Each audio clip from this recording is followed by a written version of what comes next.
Hey, Roger Martin here from Billings, Montana. This is from Fox News. This is about entrapment with Flynn and more. Like I said, the leading officials that were under Obama are more than criminal.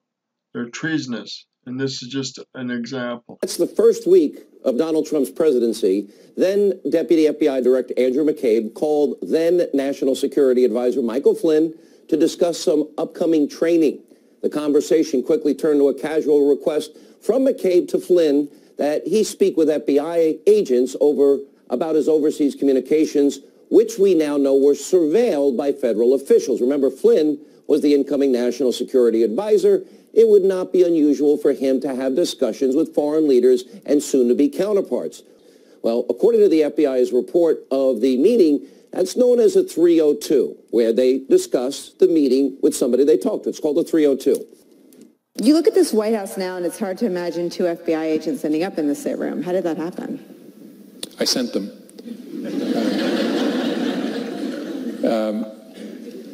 Something I probably wouldn't have done or maybe gotten away with in a more organized investigation, a more organized administration, in the George W. Bush administration, for example, or the Obama administration. The protocol, two men that all of us have perhaps increased appreciation for.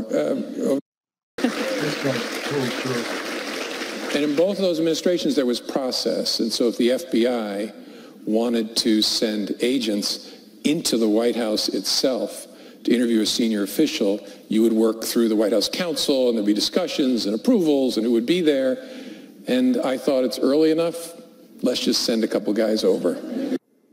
I wouldn't have tried. I wouldn't have gotten away with this in a prior administration. Really? This is week one of the Trump presidency. Isn't the name of Jim Comey's book Higher Loyalty? Tomorrow by 3 p.m., U.S. District Judge Emmett Sullivan could have the answers to all these questions.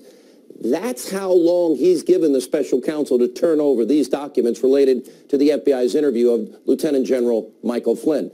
This is the same judge who dismissed the corruption convictions, 8 convictions, of Republican Senator Ted Stevens after discovering rampant misconduct from federal prosecutors in that case, including what he called a blatant attempt to withhold exculpatory evidence.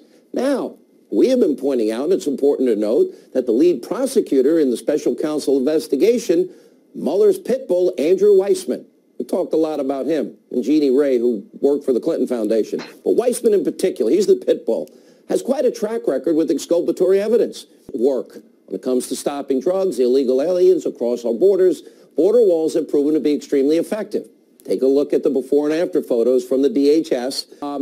I think the Federalists did a pretty good job because those text messages are struck in page kind of refer to a different 302. Right. And I hear about a different 302 that Comey told Trey Gowdy that he likely read. I think a 33-year vet deserves that. All right, we got to move on to some other issues. We can confirm tonight, Sarah Carter, you have an article. Financial experts testify. FBI is currently investigating the Clinton Foundation. How come we don't ever hear of any of these things? What's going on? That's right. Well, you know, Sean, this is constant, right? It's a constant battle. And give it to the IRS. The IRS does pay them for their investigations. So they basically admitted that the FBI is actually investigating the Clinton Foundation, and it's been ongoing. It's huge.